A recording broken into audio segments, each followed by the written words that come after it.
Amici bellini, non c'è conferenza, ma noi il prepartita lo dobbiamo fare lo stesso, perché non è che uno poi pensa solamente alla Champions. Anzi, queste partite qua, come sapete come la penso, sono le partite che non puoi perdere, che non puoi permetterti di sbagliare. E in generale questa giornata di campionato ci dirà delle cose. Cominciamo.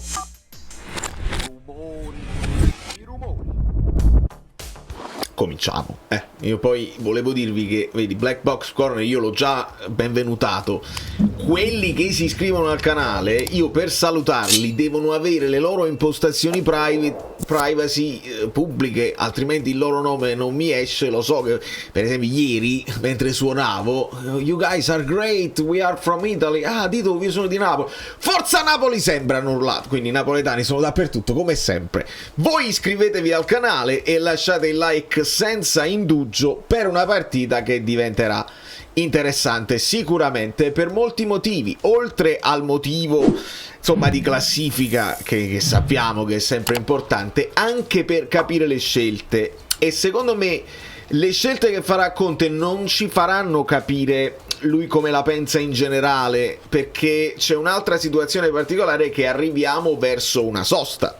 Quindi potrebbe anche non pensare vabbè me li risparmio, potrebbe anche andare dritto con quelli che sono i dati che hanno loro a disposizione, perché noi giochiamo domani ma la prossima sarà il 18 ottobre e ci saranno le nazionali per lo mezzo. Ora non so se uno può pensare ok, questi qua che vanno in nazionale poi giocheranno, quindi sono affaticati, meglio non rischiarli. Secondo me bisognerà fare un ragionamento, cioè il ragionamento potrà essere risolto più tatticamente che non a livello di turnover preventivo, per non affaticare la gente, credo io. E ovviamente possiamo ragionare come al solito sull'alternanza dei portieri, possiamo capire se Spinazzola ne può fare un'altra, che comunque è stata una partita tosta.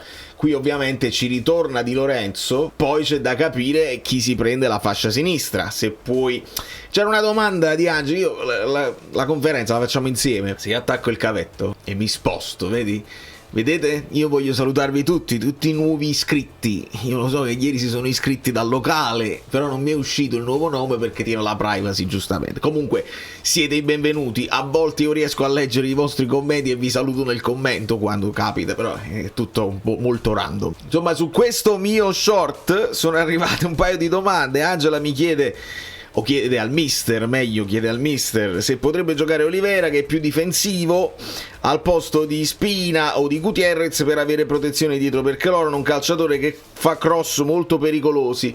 Tra l'altro io non so a chi si riferisce Angela, ma sappiamo che loro hanno un Martin che è uno specialista del ruolo e che mette molti cross, non sono molto precisi loro nella finalizzazione. Questo ci sta dimostrando il Genoa in questo momento, però è una squadra tosta e Vieira è molto rispettato, è molto credibile nell'ambiente. Perché il Napoli non mette più il report giornaliero degli allenamenti? È una bella domanda che mi piacerebbe fatta a Conte. Non lo so, si alimentano, più che altro si alimentano voci e dicerie se poi non lo fai, e tu puoi anche dire cose la puoi anche esagerare come vuoi, affaticamento, come fai a dirgli no, non è vero?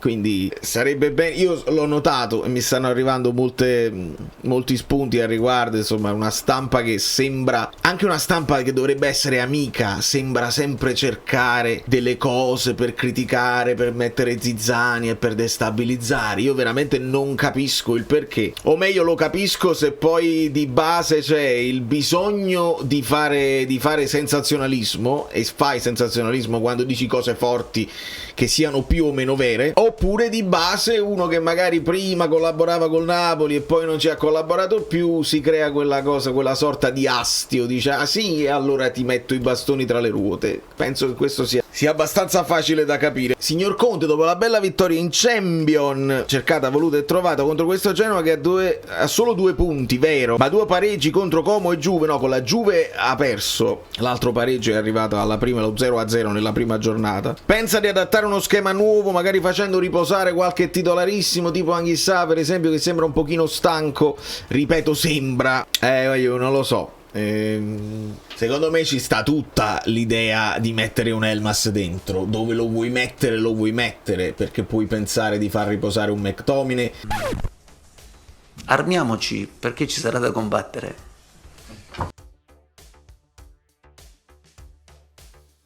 puoi pensare di far riposare un Anguissa, lo stesso De Bruyne, perché poi è uno che a un certo punto potrà anche essere gestito, non è comunque un ragazzino e sta dando il massimo. Lo sapete, tendo a non riuscire a rinunciare a Lobotka. Se per Lobotka al massimo ci metterei Gilmour, ma non tutte e due insieme, magari come è capitato nell'ultima volta, sia Lobotka che Anguissa fuori, magari uno a centrocampo.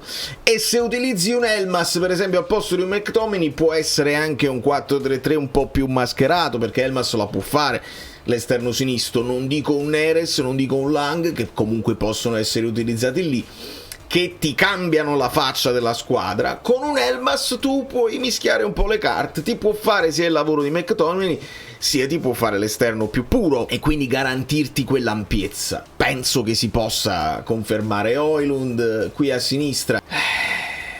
Me ne vado per un'idea, non per una questione di caratteristiche più difensive. Io preferirei Spinazzola, onestamente. Se Miguel dopo averne fatte 2 consecutive ha bisogno di un po' di riposo, preferirei Spinazzola. Non so se Spinazzola va in sovraccarico, queste sono più situazioni da scientifiche da capire con i dati, la famosa questione dei dati che la Serie A si trattiene e li vende alle società betting invece che al Napoli. Quindi possiamo veramente buttarci a indovinare. Potrebbe giocare Olivera, secondo me, potrebbe tornare Meret, quindi nei cambi 1, 2, 3 a centrocampo ci mettiamo un Elmas selvaggio qua. Mi piacerebbe vederlo, mi piacerebbe vedere con questo ibrido che possono essere 2 moduli. E poi di base partiamo dal presupposto che sì, la formazione iniziale è importante, ma ci sono i 5 cambi e se Conte sta cominciando a fare i cambi un po' più presto, la partita si può indirizzare, si può sviluppare anche con i cambi. Non darei un'importanza eccessiva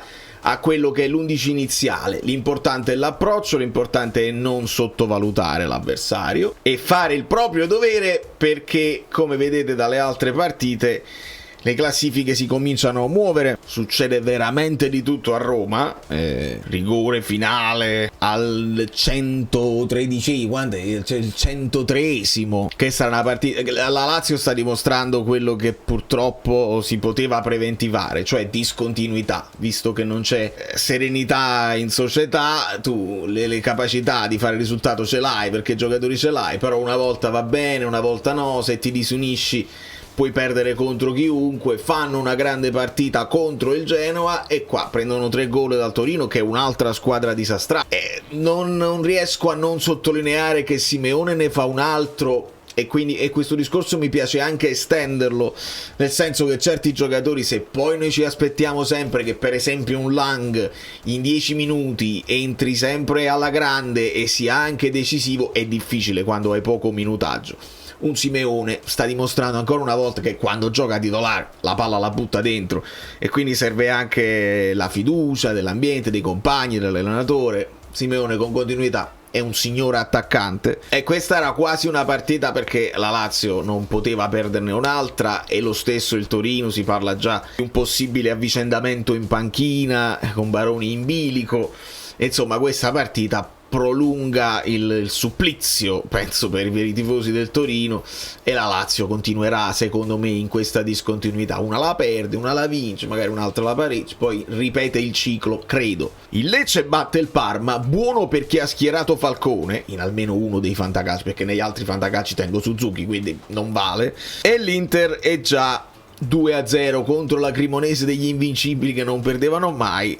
Già l'hanno instradata questa partita con Lautaro e Bonni. Un Kivu che anche sta ruotando un po'. Vediamo un Frattesi titolare al posto di Çalhanoğlu, vediamo De Vrij, quindi non deve essere sempre Acerbi, e in attacco ovviamente Thuram è infortunato, quindi gioca Bonni e si sta giocando bene la sua carta. Vediamo se Nicola riesce a fare mezzo miracolo, ma la vedo difficile, e questo già porta l'Inter a recuperare quel ritardo in classifica, perché se una squadra avesse fatto il filottissimo allora si poteva allontanare, ma visto che tutte rallentano, la classifica in questo momento vede l'Inter che agguanta quelle che sono prime, cioè Milan, Napoli e Roma. Però perché io vi dico che questa giornata è fondamentale? Perché Qualcuna si potrebbe sentire agganciata dall'Inter con tutte le pressioni che ne vengono, qualcuna invece potrebbe imporsi alla grande, e parlo ovviamente di Atalanta che gioca col Como, e l'Atalanta ha una situazione di infortunati perché Ian neanche c'è, molto molto delicata la situazione dell'Atalanta. Io vi dico, se l'Atalanta esce indenne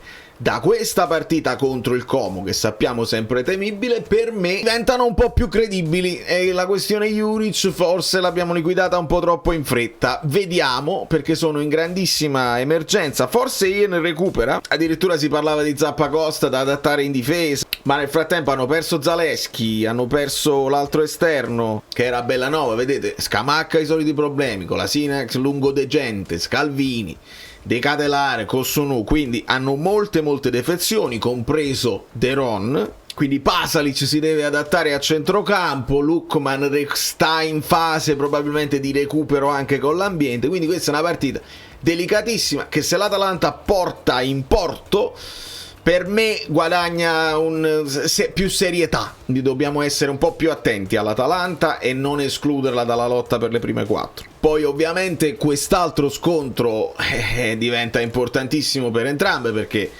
Pioli è sulla graticola, la Fiorentina dice che è il peggior inizio di campionato della storia loro. Hanno i giocatori per far male a qualsiasi avversaria, ma sta venendo meno il puntero, sta venendo meno Kean, che ha molte occasioni e non le sta concretizzando. Forse Pioli dovrebbe cominciare a dare un po' più di continuità anche tattica per dare delle certezze alla squadra.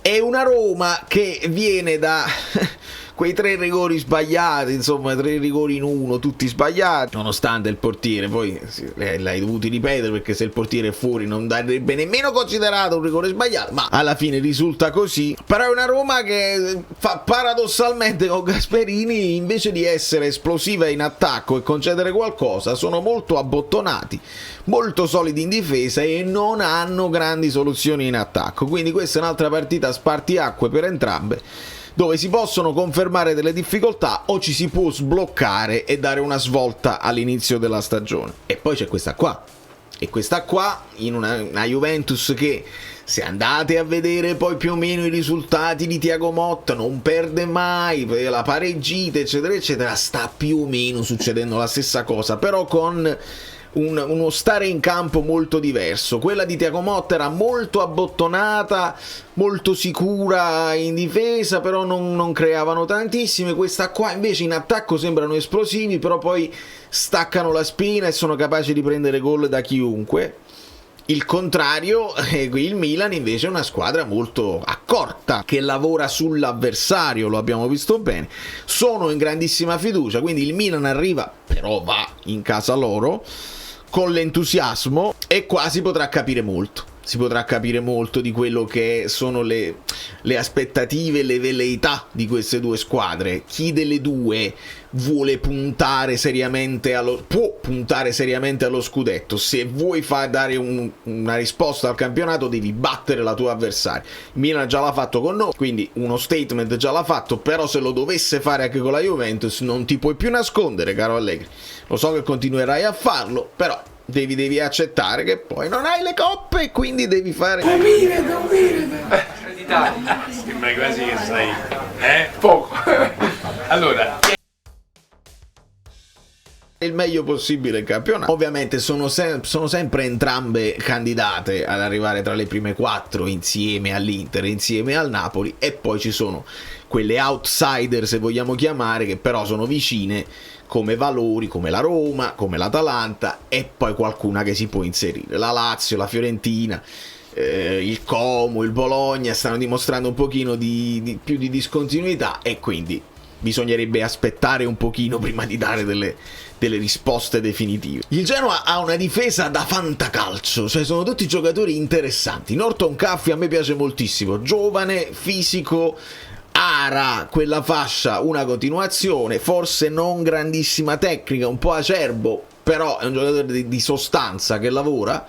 Ostigard per esempio lo conosciamo bene, vizietto magari del gol, del colpo di testa in avanti, però qualche amnesia ce l'ha. Vasquez è uno che ci ha sempre messo in difficoltà quando l'abbiamo incontrato. Martin lo specialista del cross e degli assist. A centrocampo Frendrup è una certezza, Masini forse no, e adesso stanno utilizzando questo Ellerson spostando Malinowski un po' più avanti, il che è una delle cose che mi fa paura perché conosciamo il sinistro di Malinowski. Venturino, anche qua molta qualità, e loro portano Ekuban al posto di Colombo, che è una delle delusioni di inizio campionato, l'ho detta alla Carmi Special perché l'accendo quando si parla su Fantalab. Però c'è Valentin Carboni, c'è Grombeck che non ne ha giocata più una dall'inizio, lo stesso Colombo, Vitigna, Ecator, insomma hanno dei giocatori che entrano dalla panchina e tu devi stare sempre attento perché entrano freschi senza alcun tipo di pressione e ti possono dare fastidio. Il Napoli qua vedi loro portano Olivera leggermente in vantaggio,